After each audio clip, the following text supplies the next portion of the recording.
This time on the Families Matter Most podcast. Do what you want to do for you to be the best mom and the best, happiest human. And don't feel guilty about it. Be fully present where you're at. When you're at home, love being at home. When you're at work, love being at work. I say all the time, be where you need to be when you need to be there. Every time Jen Dean speaks, I can see hope, knowledge, expertise, wisdom, and love. When Jen Dean speaks about parenting, we make sure that we are there to listen because we know we will get valuable advice. Families Matter Most with Jen Dean. She doesn't just give skills for us to be better parents, but she teaches us how to reach our children's hearts. And at the end of the day, that's what truly matters. Well, this next episode of Families Matter Most is going to be amazing. Jess Tetu is joining me. Thank you so much for being here today. Thanks for having me. Now, Jess, are you still living in Saskatchewan? I am, yes. I'm primarily here in Saskatchewan, yeah. It was so much fun for me to think about how I would introduce you. What do we say? Jess Tetu, serial entrepreneur, I think is quite accurate, actually. How many businesses do you own? Well, we have 5 spas. I have a jewelry company, Iconic Betty, and then we have a body care line and a skincare line, a cosmetic line. We have a brand of nail lacquers, and then I do consulting and then public speaking. So lots. Serial is kind Serial of entrepreneur. I love it. I love it. Absolutely. If you need a business coach, I think Jess would be able to help you. Would you say you're a pro at pioneering? Do you enjoy startups? Since I've become a coach, I realize how much of that process of like taking an idea and watching it turn into something magical is my favorite thing ever. So when I started coaching, I just wasn't really sure what that was going to look like. I thought I'd help people through hurdles and stuff. But what I found is it's actually more enjoyable than when I was doing it myself, like watching someone else, create something and turn it into something beautiful. And so, yeah, it's my favorite thing to do. I love it. You mentioned your spa, Just For You Day Spa. We currently have a location here in Regina. It's gorgeous. I guess it's been a year since we moved and opened, a year and a half, maybe actually. And yeah, so we moved into this gorgeous new location. We did our complete rebrand of the company just to feel more like me. When we first opened, when I bought the business was really, really small. It just had a different branding to it. And I've really revamped it. And now it feels like me. And so that was our kind of first launch, was in Regina, of that new brand, the new logo, the new feel, the new decor, all of that. So I'm really proud of it. I love it so much. Let's give it a bit of a shout out, because we all love a good pedicure. We all love taking, doing the facials and all that. So there's a location in Regina. There's 1 or 2 in Saskatoon. 2 in Saskatoon, 1 on 8th Street in Campbell, and then 1 on 33rd in Quebec. And then there's more. 1 in Lloydminster, Alberta, and then 1 in Calgary. There are other good spas, don't get me wrong. But when I heard Jess Tetu give kind of her story and just learning about all the philanthropy you do, I feel like, nope, it's just for you. I will spend all my money there, because I know that, of course, it's local and it's great. And it's a great spa. Like, it's worth it for a pedicure no matter what. But I feel even better about it because I know you own it, you run it, and you give to so many different organizations. Do you want to give any shout outs? I know I think you've started some, haven't you? Yeah, we do a lot. I mean, really, it is my why. It's why I do what I do, is to be able to kind of full circle go back. And if you've listened to my story, there's a lot of adversity that I overcame. And there was a lot of people along this journey that were really supportive and helpful of me getting where I am today. And so it's always been really important for me to go back and give back to those same communities and more. And so it started as like a few that I really was focused on, things like women's shelters, which is where I was when I was a child. That kind of became my primary focus, and still is to this day. It's one of the biggest things that we donate to and advocate for. I grew up in a home with addictions. It still impacts my family regularly. And so I started a foundation just to try to help the families and support the families. We do very kind of quiet behind the scenes work, but it is really, really important work. And then of course we help fundraise for breast cancer and ovarian cancer. We do Habitat for Humanity, Ronald McDonald House. There's so many, Swinging with the Stars for the Hospital Foundation, lots. There's lots. Oh, there's lots. Yeah. There's lots. And if you have an opportunity to hear Jess speak and share her story, I know it's a powerful story. There's no way we could do it justice on the podcast today. I really encourage you to, if you have an opportunity to go to an event that she's speaking at, to make that happen, because life-changing, absolutely. I would say talking about overcoming adversity and then using that as your fuel. I just want to give you all the shout outs. And I'm so thankful you're here today. Today, I know we're planning to talk about women in business. Now, a lot of my listeners are moms. They are women. They are either at home with their kids, maternity leave, or as a stay-at-home mom, or they are professional women kind of trying to navigate all of that. And you have achieved some pretty amazing things. You run powerful businesses, awesome philanthropy. But in addition, I have to say, I know you were named one of Canada's top women under 40. Canada's top 40 under 40. So there was 12 women out of the 40. Wow. And I was the only one from Saskatchewan. There's now a handful of us, but the year that I went, I was the only one from Saskatchewan. So it was really exciting for me to kind of go to Toronto and represent Saskatchewan that way as a female, as a mom. Amazing. I have to say, we have one thing in common. I'm not one of Canada's top women under 40, but we have both participated in Swinging with the Stars. Yes. And that was so much fun. So that event is actually really close to my heart. I danced in it in 2015, but we have sponsored it every year. We do the makeup and then we sponsor all the dancers and the spa after. And it's just such an incredible cause.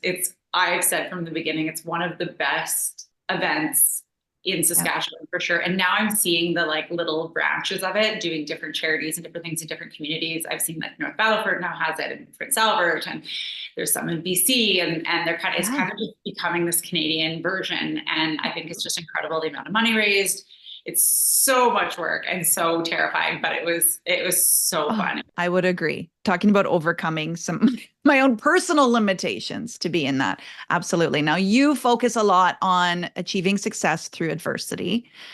And so I wanted to ask you something I think a lot of moms would be curious about, because you've talked before about the hustle, about being in those hustle years. You hustled really, really hard to grow your business, and at a very young age. Do you think it's necessary? Looking back, would you say I had to hustle, or do you think there could have been a different way? I mean, I think it's your decision. I mean, I wanted to hit a goal quicker than, I had to. There was, no one was holding a gun to my head saying, you got to get this done by this time. So for me, the hustle just it kind of was natural. I just wanted it so badly, and I wanted to change my life, and I wanted to change the direction of my future, if not for myself, but for my son. I was a single mom at the time. And so I just really wanted to reach a goal. Now, did I need to hustle like that? I feel like, yes, I did. I feel like that was why I got to where I got in the timeline that I did. But I think it's your own, it's what works for you. I mean, I think if it was a slow progress, I could have taken, 10 years to build what I built in a few years. I still think it would have been just as fulfilling. I think it would have been amazing. I was very lucky in that time. I had good support systems around me to help with my son. And then as I've grown the company, my husband now and his family have been so incredible. My team has been so incredible. So having the right people has really allowed me to have that hustle. It was also a very family decision. We talked about it as a family as I continued to expand and grow things. But I don't think it's absolutely necessary. No, I think it's where you want to go and how you want to get there. And if it's not achievable because, you're a single mom that doesn't have that support system, I think baby steps are just as important and can get you to the same exact spot. So there's absolutely no rush. And I say this to clients that I mentor all the time. What do you want to do? It's not up to anyone else. Yeah. If you want to hustle. If you want to take it slow and, step by step, then take it slow, step by step. It doesn't mean that you can't be that you'd be any less or any more successful. I think it's what's right for you and where you want to go. Do you think that's your personality? Do you still struggle with the hustle today? I mean, the thing with me is I don't sit well in stagnant situations. I love to create. And so when I go on a holiday to get away from work, I come up with my best ideas and concepts, and I come back with brand new magic. It's opposite. I'm a little ADHD as well. So I think it just, for me, it is for sure a part of that is my personality, but also the situation that I was in was just very important to me that it changed my life. So I hustled at the beginning so much more than I need to now. Now I enjoy it, but Okay. being 42 now, and I started this when I was 21, I just have different priorities now. And I can take a step back and not feel like I have to hustle, but I get to if I want. So I don't even know if hustle's the right word. I think I'm just really passionate about it and I love it. And when you love something, it's like telling an artist to put down a paintbrush, For me, I just can't not be creative and make things and create things. And that's what feeds me. It's my passion. So it's less of a have to survive now than it was when I first started. But I wouldn't say I'm any less like busy, but that's by choice. Interesting. Well, I'm even catching myself, maybe hustle is the wrong word and maybe it shouldn't be a struggle. You're right. Maybe if that's your passion, there's a different word for it. I just feel like so many moms, they feel guilty for the hustle because they feel like they're taking away from their family, but they feel shame if they don't hustle because they're not working hard enough. Like, why do we find all these reasons to disqualify ourselves all the time? I think the thing is you can't win if you live by everyone else's standards because people are going to judge you no matter what you do. And as moms, we're told we should focus on our career, or if we focus on our career, then we must be a bad mom. And I just think you can't win if you're trying to make everyone else happy. Do what's best for you and for your kids and for your family. And if it works for your kids, for me, I was a better mom because I got to do the things that made me happy. I feel like I was in my element and doing things that I was in love with. And I think that really, truly made me a better mom.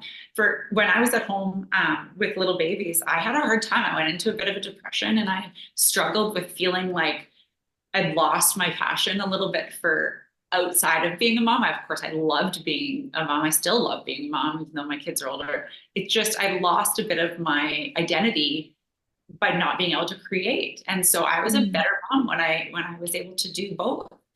Now, that's not to say that for someone else that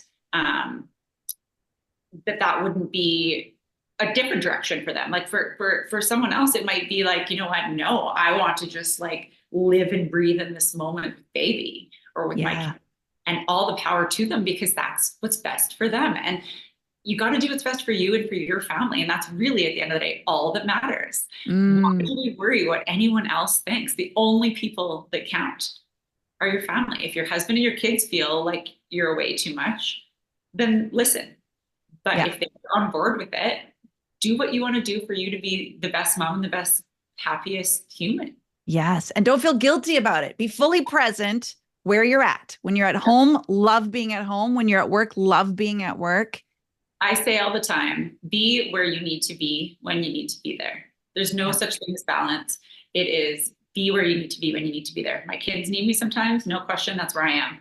Sometimes work is chaos and the business needs me and everything's good at home, then the business has me. And if I feel like I'm spending too much time away from the kids, then I take off the time to be with the kids. And that's the one benefit of, I mean, it's a pro and a con for owning a business, but you work all the time, but you do have some freedom. But sometimes you have no freedom, if that makes any sense. You know, I can take a week off with my kids. I just might also be answering the phone and dealing with things from home that you wouldn't if you had a regular job. But I just think it's you, your family, what your kids feel, what your husband feels, or your spouse feels. And that's really all that matters. If you're happy and your family's content, do what's best for you. No one else has a say. I wasn't right to stay at home for a year.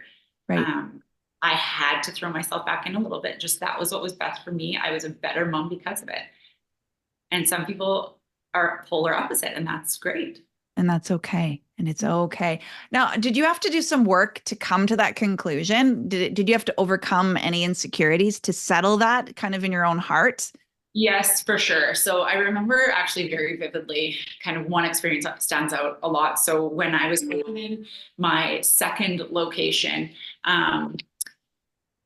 and that was the first big expansion that I ever had, right? And so when I was opening that one, I was away a lot because it was in a different city.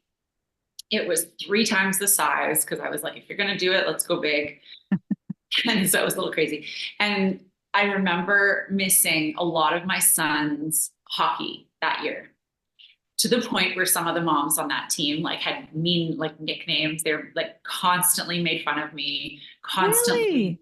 mocked me for never being there. I remember finally making it to town and going to one of them. My husband was one of the coaches. So I also had 2 other kids, right? So like there's a lot of balance there. My husband was coaching, so of course he could always take him, and I missed. And I remember them being like, oh wow, you finally showed up for something. And I was bawling. I sat in the car and I was bawling, and I'm like, I felt like such a failure as a mom.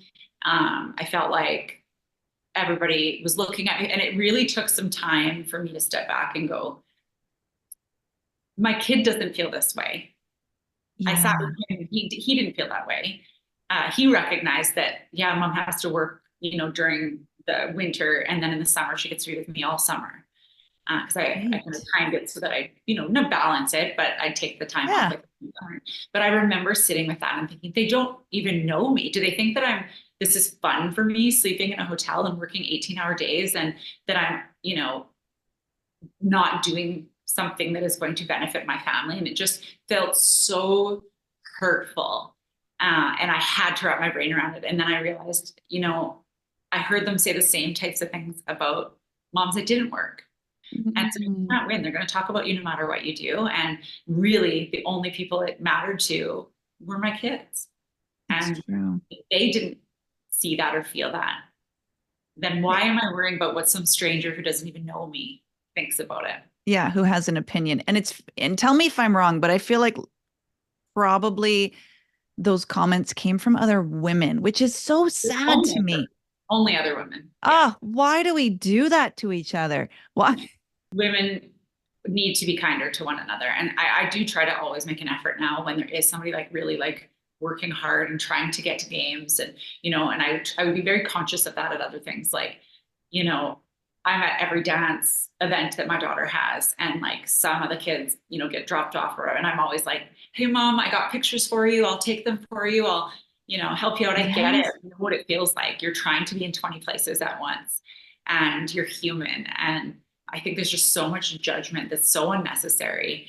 And frankly, they're probably having it done to them as well. So if you know how it feels, why do it to someone else? And honestly, I think it's a bit of an insecurity in someone's self if they're going to be so judgmental of someone else. But agreed. It is really unfortunate. That was my turning point for me. It just broke my heart. I felt like I was just the worst mother in the world. And then when I realized I got to have my whole summer with my son, and he's like, what other mom gets to do this? Mm-hmm. You know what? You're right. Like, why would I let one lady's awful opinion almost derail me? Well, I'm so glad you overcame that. I mean, but you're not wrong. It does happen. And it always seems to come from other women, which is so sad. I was at the Y one time, and a mom came in, and she came in a week late for something she had registered for her child. And she, of course, felt terrible, because we've all been there, right? Like, I signed my kid up for swimming lessons. I show up on the wrong day. I have it all wrong. I have to do the walk of shame out from swimming lessons. And she felt horrible. But the person on staff there was really judgmental, another woman, saying, what's wrong? She can't even keep track of a schedule. And I said, excuse me, she's got 3 other kids. She's probably got 4 to 6 schedules in her head, all going at the same time. So we're going to give her some grace here today. I would like to meet a mom that doesn't make those errors. Oh, absolutely. I remember bringing somebody into my car when my kids were little, and I'm like, oh, sorry. About all the like French fries and stuff on the floor and like whatever. And they're like, are you even a mom if you don't have crumbs and French fries stuck on your seat? You don't know which direction you're driving, where you're going, or what event you're supposed to be at. That is true motherhood. I think anyone who, is just lucky, anyone who doesn't have to have a little bit of chaos, because it is a lot. Being a mom is a full-time job. Do you think it's harder? Because your kids are older now, right? Do you think it's harder or easier as your kids get older? Much easier. Yeah. I mean, my oldest is 23. He'll be 23 right away. My middle is 19 and my youngest is 15. They just have their own lives now. And so they're not reliant on me. So I have this like freedom that I've never had before. Of course, I fill it with a million other things, but they're really good about still wanting to spend time with mom. They like we do things together all the time and stuff, but I just have so much more freedom now. And so it's just different. It's just a different world when you're not needed to, like I have 2 drivers in the house and one has got a learner's license. So very soon I'll be not having to do any pickup and drop offs, which I don't even know what that would be like. Wow. You know, and I'm showing up to hockey games in like a suit and heels or like, you know, running into a ball from a work meeting or something. And so it's just very different. I find that in many ways it gets easier, where I find it gets harder emotionally, like mentally, emotionally. I feel like 2 of my kids have now moved out. I've got 1 left at home in university. And I feel like as they bring in, you know, wives and fiancés and girlfriends, it's like my kids are doubling. So instead of 3, I have 3 boys. Now I feel like I have 6 kids that I'm kind of like mothering on and making sure. And I feel like emotionally, I feel like the decisions get bigger, the mistakes feel bigger. I don't know. I feel like in some ways there's lots that's easier, but I can never turn my brain off. And that's kind of where I'm wrestling now. Is easier when the kids are old. Managing like business and is easier. However, you don't have control of kids that are grown adults now, right? Like I don't get to do it. And so that's a little I remember someone saying to me like, oh, just wait till they're older and you'll be able to sleep at night. You won't worry anymore. I'm like, it's way worse. I worry way more now because I don't know where they are. I don't know who they're with. I don't know if they got home safe. Yes. I can't control them. I don't, you got to trust that you raise them well and put them out into the world. Yeah. But it is, I agree with you that it is emotional. I feel like they grew up so fast, and every parent, older person said that to me, like, enjoy them while they're small. They grow up so fast. Time goes so quickly, and I was always like, yeah, right. It doesn't feel like it's going quickly until all of a sudden you wake up and your kids are grown up and you're like, what happened? When did this happen? Why do I all of a sudden have adults in my house? Like it's bizarre. My oldest has moved out and has his own place, and it's just so weird to me. It's like it happened overnight. How were you in this process? Was that hard for you? I bawled my eyes out. I knew it was best for him because he needed to kind of be independent and be on his own. And he does really well. He's very responsible and he does really well, but it was really hard. And not him actually leaving the realization of like, he's not coming back. That'll never be his bedroom again. Yes. It just happens so fast. And I guess I just wasn't really anticipating that happening quite so quickly, although, he was 19 when he moved out, but it really does go so fast. So in terms of looking back at the hustle, of when they were little, I often am asked if I have regrets about, whether I do wish I would have slowed down a little bit, and knowing what I know now, taking it in a little more, because everybody says that, but you don't realize it until the time has gone. Yeah. We are a very tight family. We do a lot together. Even with them being grown-ups, we travel together. We do lots of stuff together, family nights. But I do wish I could go back and just slow down and like savor those moments just a little bit more, especially when you're little, because you're so tired. You feel like garbage. Go sleep. I was nursing babies, so I was like a milk truck. I just felt like I wish I knew what I know now back then. So I could just, but you don't know. And I struggle with this too. So maybe you can relate to this, and a lot of our listeners can too. I've taken to going into my son's room. My youngest son just moved out like last week. He'll be back one more time in August to pack up everything officially. So I've been catching myself wandering into his room and just standing there and looking around and thinking, that's it. It's never going to have this again. Like never. And there's a grieving that goes along. Like, yes, I'm excited for him. And there's room for, it's like a yes and, right? But it feels like the worst, longest breakup. Like I'm in this relationship, this loving thing. And it's one of my favorite things in the whole world, knowing that the goal is that he is going to break up with me and move out one day. Exactly. And he's not going to need you anymore. That was my biggest thing. Is I was like, he's not going to, like, I'm mom, he relies on me, and like, he's not going to need me anymore. And that just broke my heart until he was out for a week and he called me from the grocery store. He's like, Mom, do you know how expensive chicken is? Oh my God. Yes, I do, honey. I've fed you for 19 years. He's always going to need his mom. And I look back on the early years, I was exhausted. I don't know about you. I did not handle, and I still don't, I don't handle tiredness well. I'm not that kind of person that can give up sleep and be okay. So I was not my best for years when my kids were younger. And I wish that I could have been better. I wish I could have laughed more and had more energy. You know, we go into a bit of survival. Like, yeah. Okay, I gotta get the kids to this thing. I gotta go to this thing. I gotta get to that thing. You're so busy being busy. You're not really like seeing and enjoying, stopping to enjoy it because you're so busy. You're so tired, you know, with little kids that are up through the night and things. Right.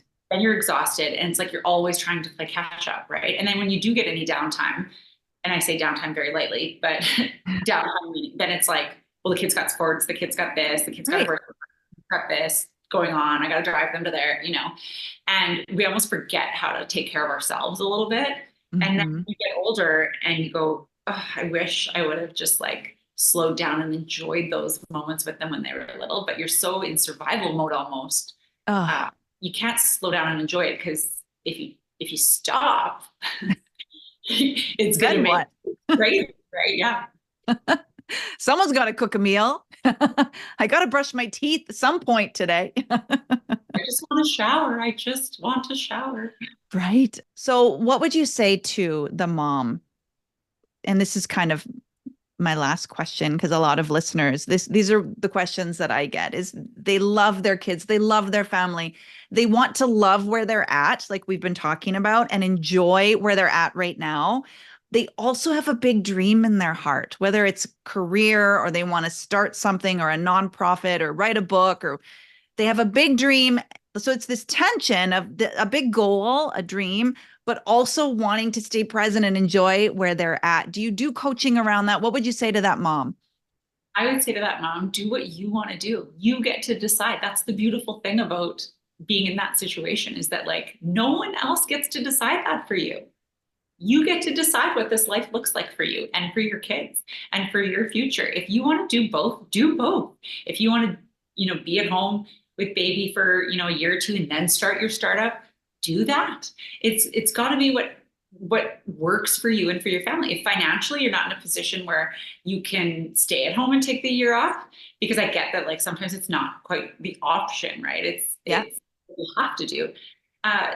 Make the best of it. Do what you can do that kind of feeds your own soul, but don't worry about what anyone else thinks about whether or not you're going to be a stay-at-home mom or you're going to be a working mom, or you're not enjoying those times, because you can't win. They're going to judge you no matter what you do. Right. There's going to be another mom that's going to have an opinion. Either way, on either end of it. Right. Yep. So do what's best for you. And like, again, it's your decision. It's your life. You get to decide. And when you kind of recognize the power in that you get to, like, why is there a right and wrong? I've had people say to me like, well, do you think it's bad if I like do this? My baby's only 6 months old. That to who? Are you going to leave your baby alone? No. What? Are you going to be happy and enjoy it? Yes. Then why are you asking for permission? And realizing that control we actually have over our lives is pretty incredible. And there's also no rush. If you want to do something big and beautiful and, you know, you want to think it through, but your babies are really small, then work on it in your downtime so that when you're ready to go, you're ready to rock. You got it all planned out. Doesn't mean you got to like go guns a-blazing day one. You know, put some thought into it while you're at home with baby, while you're sitting up nursing late at night. I always say, like, write notes, write stuff in your phone with your other hand.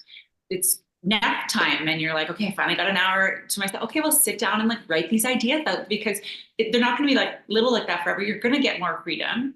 So it doesn't need to be done immediately, but it's okay if you want it to. It's what you want to do. There's no right way to live this life, and there's no right way to be a mother, and there's no right way to be a business owner, and there's no right and wrong way to do both.